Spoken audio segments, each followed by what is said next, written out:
Today, the only tools that you need, if you don't have them at all, actually, it's not a problem in the slightest, is ideally maybe a towel to stand on. There's a specific exercise we're going to do in standing, so a towel would be great. We've got about another minute before we're going to get started, 30 seconds or so if you want to rush and grab one, then you're more than welcome to. And possibly a TheraBand, but the TheraBand is not important at all. But something that you can stand on, that we're going to literally roll up like that and stand on like that. That's all we really need. So if there's a cushion around that you're not too precious about standing on, then that will also suffice. So a huge volume of people that I treat from particularly a running or a sport specific perspective have no real concept of how to use their glutes properly, particularly in the most basic of sense, as in walking. So this one is going to be about just checking how well your glutes work, because they, even again, if you're coming into this with a history of back issues, then the glutes are a major spinal stabilizer, and the glutes are a group. There's not just one. And what a lot of people don't understand is the orientation of the glutes. So they don't just go up and down, straight up and down your butt. They come, so without having to steer at my butt, they don't come up and down like that. They come down, they wrap around. And it's that wrapping around direction that makes a profound difference on how well they affect, one, your lower limb, your leg, and two, your spinal stabilization. So with a lot of these 101 workouts, we've gone through how to use your core abs correctly, how to engage through pelvic tilt. Now, your pelvic tilt will set your glutes up to work a lot more effectively. It puts them in a better position because a shorter muscle is ultimately a stronger muscle. But what we're going to do today is we're going to start off super basic, and we're going to get to the point where we go upright. And again, I've done this last exercise a couple of times, but I really want to drill home what it is that you should feel with your glutes working when you are walking at minimum.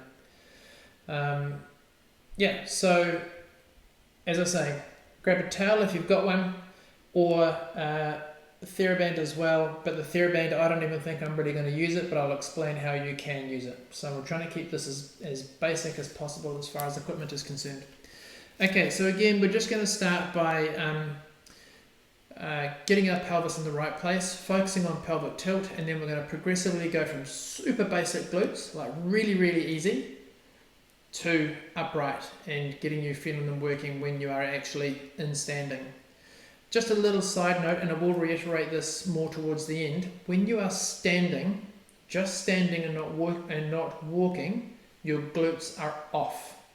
So when you're standing and having a chat, obviously with social distancing, your glutes are not engaged. So your pelvic tilt is created through your core abs, your pelvic tilt, not your glutes. You do not squeeze your glutes in order to get pelvic tilt. Okay, so that's just a really good concept to get your head around, because too many people will squeeze their glutes to pelvic tilt, which means you can't walk. That's another story. Okay, so we're going to kick off. Don't need the towel to start with. We're just going to start on our hands and knees. Again, this is, I think, the best way in order to feel your core abs working, because all we are resisting is gravity, as in gravity goes down and we're drawing our abs up towards our spine. So it's a very light force, so it's easy to resist, but it is still a force, which therefore gives us feedback. Okay, so again, letting gravity just drop my lower spine down. So my back is just completely extended from my lumbar spine. Drawing in through my pelvic floor and just gently tipping my pelvis up and then letting it off. Just to remind you, we do not want any activity in your upper abdominal muscles. It's all very down deep, very low, below your belt line. And rotating up again 2. Up again 3. So you're trying to pull your pubic bone very gently towards your chin. That is a nice sort of cue to feel like the direction that the pelvis is rotating in. I don't like the cue of tucking your tailbone under, because as I've just mentioned, that tends to inspire you to use your glutes to pelvic tilt, which as we now know is incorrect. Okay, so we're going to do 5 more pelvic tilts, just easy. So you're going all the way up to your posterior tilt, all the way down to a full anterior tilt. Coming up to a full posterior tilt, just feeling that tone drawing in towards your spine, and then off again. 4 more, 4, and then down. If you do feel like you are starting to round your back as you lift up, just focus on drawing your shoulders down a little bit. Your lats, the big chicken wings, the bodybuilder muscles, very important as far as trunk stability is concerned, and they will help to control that lower back. Okay, last one. And then rest. Okay, now what we're going to do is we're still going to be resisting gravity only, but you're going to lie on your stomach and you're going to rest your forehead down on your hands. Now, I'm going to be having my head towards the camera so I can actually talk clearly, but you're going to be lying down with your forehead on your hands once you understand what it is that we're doing. So, what you're going to do is these bones at the front of your pelvis are called ASIS. Now, as you draw in, you can see my back is extended. Again, that is because gravity is doing that. As you draw in through your core abs, you want to feel like your pelvis just slightly rotates up. Okay, so that the gap between that bone at the front of my pelvis and the floor slightly increases. Okay, now I'm going to hold that and I'm going to keep my fingertip under that bone. Now, what I'm going to do now is I'm going to squeeze my glute, squeeze, put my fingertip back under the pelvis, and as I lift my leg up, I'm not going to let that bone squash my finger. So my core abs are stabilizing my pelvis and my lower back. I'm squeezing my glute and I'm just trying to float the leg up. Not very high. You're not trying to get competitive and rip it up to here. Abs on, stable pelvis, squeeze the glute, put your finger into the belly of the glute if you need to, if you're struggling to feel it from working, and then just lifting up. And what you're trying to feel is, I'm going to start from now. So this is the first one. As you lift up, you're feeling the glute doing your work, doing the work. Your back is not doing the work, so I'm not arching from here to pull up, as I demonstrated before. And ideally, the amount of load in your hamstring is quite low. It should be principally in the glute. Okay, so we're going to lift up. That will be number 3 by my bad counting. 4, 5, 6, 7, 8, 2 to go, 9, last one, 10. Okay, now I don't need to do this on the other side because I know that I can do it correctly. Abs on, place your fingertip under the ASIS on the other side of your pelvis. In my case, it would be left. Put your fingertip into the belly of your glute if you need to, help to turn it on. Squeeze, and then lift that leg up vertically and slowly lower down. Lift up 2. What I should have said in the first set of 10. As your leg lowers down, your glute should not turn off. We're trying to keep it on as it lowers down as well. So that was number 4, number 5, 6, 7, 8, 9, last one, 10, and rest. Okay, now we're going to vary it up a little bit. We're going to increase the complexity. So you're going to bend your knee. So now, because your knee is bent, your hamstring is shorter, which makes it easier to use your hamstring and not your glute. So again, put your fingertip under the pelvis if you feel like you need to. Squeeze your glute and just gently kick the heel to the ceiling. 1, 2, 3, 4, 5, 6, 7, there should be 0 loading in your back. 0, 8, 9, last one, 10, changing sides. Again, stable pelvis, up you go, 1, 2, if you feel like you're cramping or about to cramp in your hamstring, that really tells you how strong it is relative to your glute. 3, 4, 5, 6, 7, 8, 9, last one, 10, and rest. Okay, now Here's a little test. Lying on your back, having your legs down straight. In fact, I prefer doing this with one knee bent. Keeping your legs straight, put your fingertip, in this case it's my left glute, ankle is flexed on my left side, and I'm going to push my heel down into the floor. Does your glute turn on when you do that? Okay, so again, abs onto pelvic tilt and push down with your heel, and I can feel my glute turn on before the leg starts to move, and then down, and then relax, should I say, and then push down again. Does that glute turn on, or is it soft and squidgy? And then relax. Do 3 more. So if you're struggling to feel it, again, put your fingertip into the belly of the muscle and push down. And then release. 2 more. Push down through your heel, not through the back of the knee, and then release. And then last one. Push down, and then release. Now changing sides. Exactly the same process. Nothing changes. Pushing down through the heel, and then release. And do you notice a difference on either side? Does one side turn on much more easily than the other side? Pushing down again. If you're a runner or a cyclist and you have a history of knee problems in particular, or even calf problems, and you find that the side that you're pushing down on turns on really late, or you're really struggling, there's your secondary root cause, primarily being pelvic stability. Last one, push down and hold, and then release. Okay, getting rid of your bolster if you're using one. We've done this one quite a lot. One of the best exercises on the planet. Pelvic tilt to 50%, squeezing your glutes. Now, pelvis comes up and you hold. Okay, so we're going to increase the difficulty on this one today. By that, what I mean is your glutes are not going to switch off, and you're going to try and go all the way down to the ground, maintaining neutral spine with those glutes still on. They don't go soft. And then up. So dropping down into the hip joint, you're not flexing your spine, and then pushing up 1. Right down to the bottom with control. 2. If you feel like you're loading into your back, focus on pelvic tilt a little bit more, pull your pubic bone towards your chin, and that will unload the lower back. 4, 5,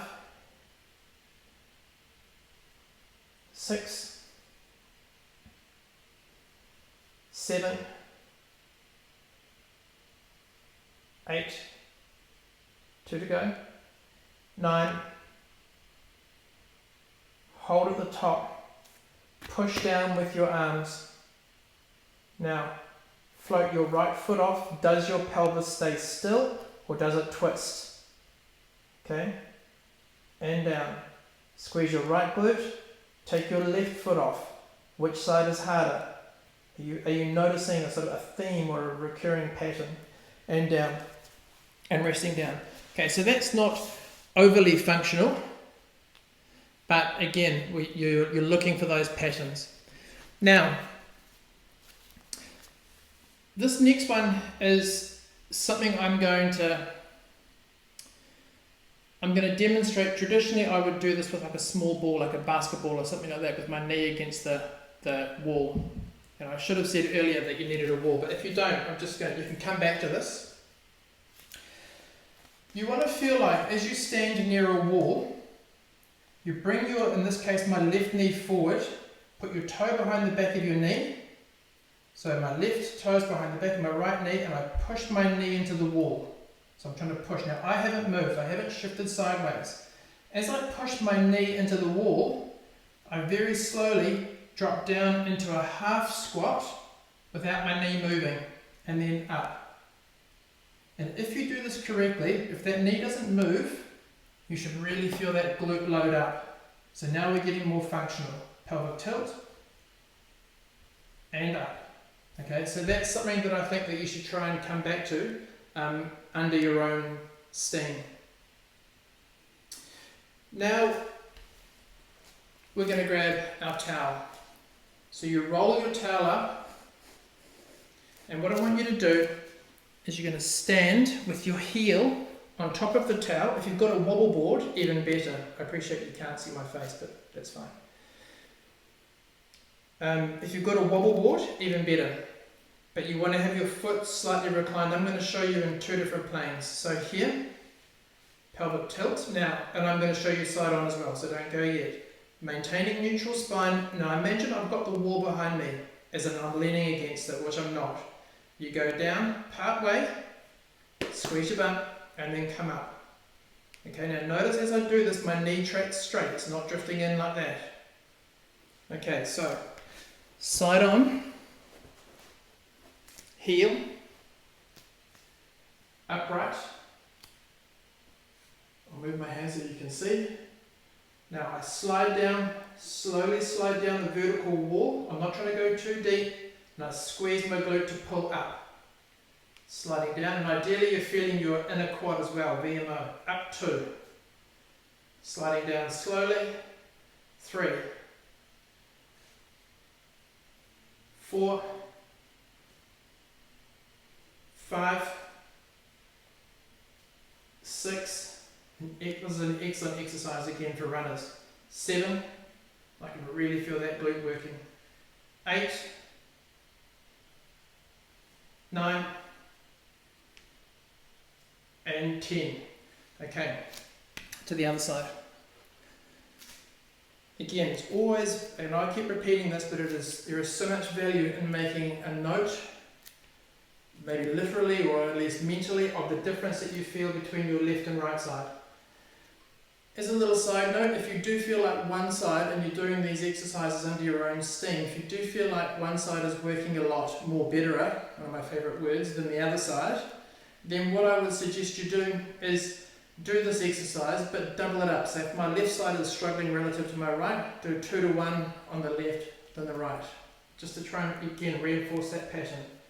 Pelvic tilt, nice and upright, sliding down the imaginary wall and up. 1, 2, 3. No, does this knee drag in more than the other side, or is it more stable? 4, 5, 6, 7, 8, 9. Last one. 10. Now you notice then I leaned forward a little bit. I was actually thinking about the next exercise, but what we shouldn't have done. Okay, back to the right side again. Now we are going to go, if you're a bit more of a cyclist, I'll come forward a little bit. If you are a cyclist and you're struggling to get your glutes working when you're on the bike, or knee problems on the bike, exactly the same setup with your foot, except this time now we're going to send our butt back to the wall. My knee does not go forward, my butt goes back to the wall. Adds on, sending my butt back, right down, and then up slow, not up fast. 1, 2. So this is a hip hinge. You'll notice the curvature of my back isn't changing. 3. And if you could see me from front on, my knee is tracking dead straight. 4, 5. 5 to go. 4. And if you wanted to make it harder, you can get some kettlebells. Hold on to them on the side. You can vary this one up quite a lot. 3 to go, I think. 3, 2, and up. Okay, changing sides.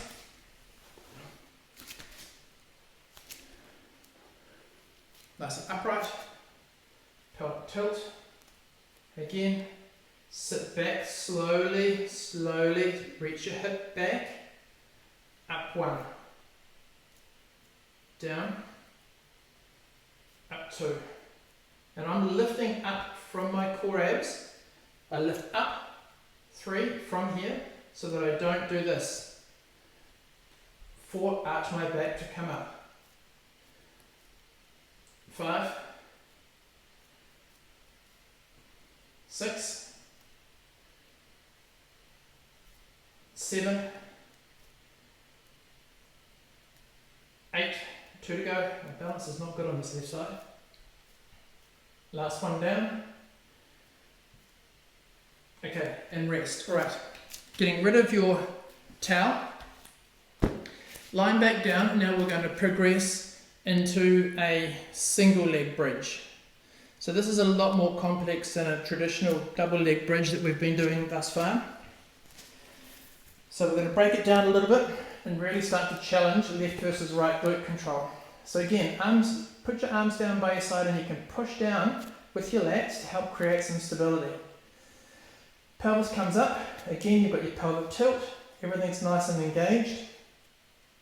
I do not like it when people who are particularly weak in their glutes and pelvic stabilizers who do a single leg bridge that way. It's much better doing it this way.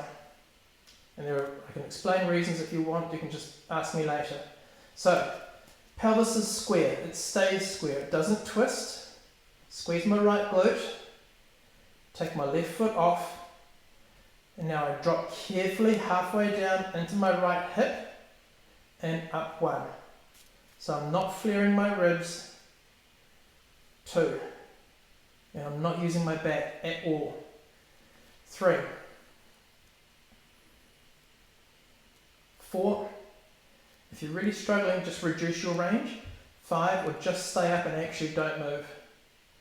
6, 4 to go. 4,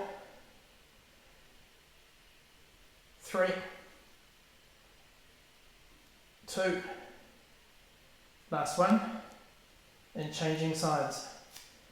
Again, pelvis is on, down, lift up, 1, 2, this side's so much easier for me, my left glute's way better than my right, 3, 4, 5, 6. This is definitely getting more into the intermediate territory, but again, as I said before, you can break it down and make it more achievable if you're struggling. 2 to go. Last one. Okay, now to finish off with, standing up. Now, if you had a TheraBand, you can tie your knees up.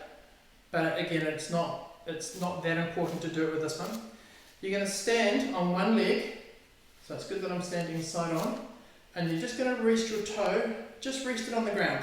It's just resting there, okay? Again, pelvic tilt, you can see my there is wrong, there is good.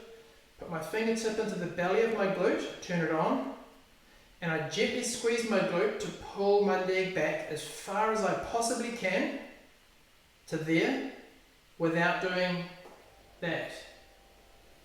Okay, so what we're trying to work into now is hip extension, which for walking and particularly running is very, very important. So, abs on to stabilize, squeeze, and just pull from here, pull back, don't push. That guy's relaxed.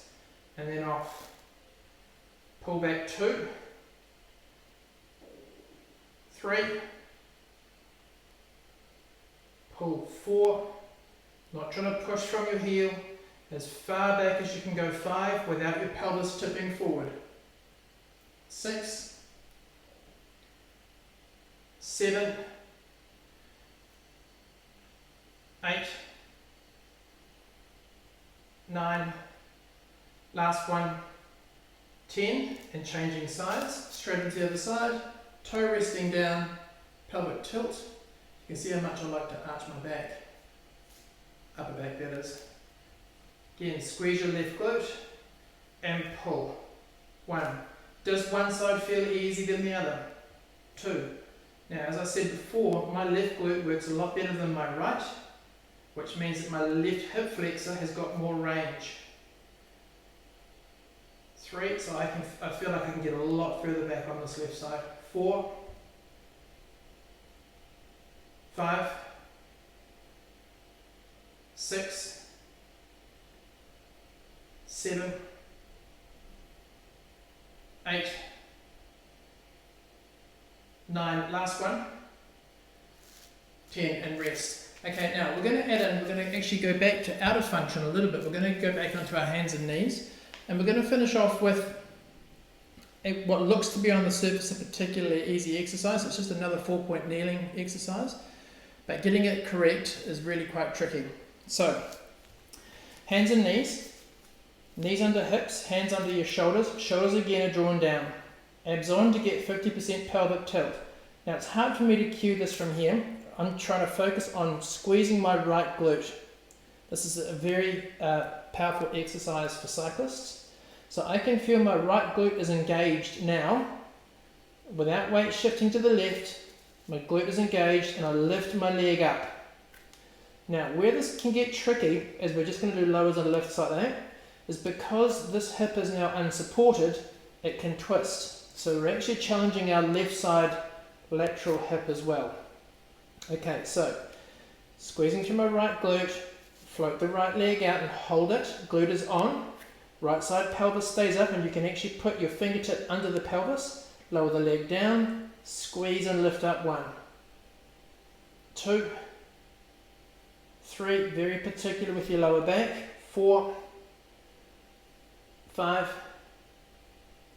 6, 7, 8, 9, last one, hold it up, hold it. Keep reaching, feel like you're pushing your heel away, holding from your core abs, hold it for 5, 4, 3, 2, and in. Left glute is now engaged, I can feel it squeeze. Left leg glides out, pushing through my heel, abs on, pelvis is stable, leg down, lift up. 10, 9, 8, 7, 6, 5, 4, 3, 2, and you're going to hold the leg up again, feel like you're pushing your heel away to get length out of the hip, hold it for 8, 7, 6, 5, 4, 3, 2, and rest.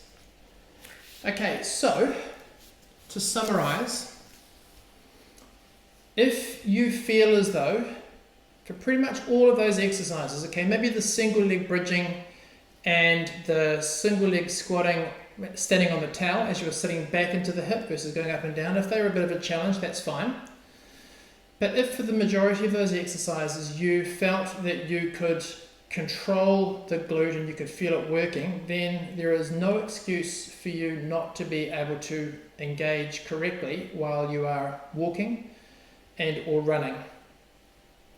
And if, as you extrapolate this skill set into your walking and or running, then, and you can't feel the glutes working, then it's definitely primarily a pelvic position, your pelvis is in the wrong place. So again, you're not thinking about your pelvic tilt enough. Or if you are particularly tall and you feel as though you use your legs to gain distance over the ground as in you stride out, that also makes it really problematic, because when I'm walking, my foot makes contact with the ground pretty much there, not way out here. And the further forward your leg is, the longer your glute is, the harder it is to engage it. So if I'm walking and my foot makes contact there, which is where it should, my glute is shorter and it's much easier to get it engaged.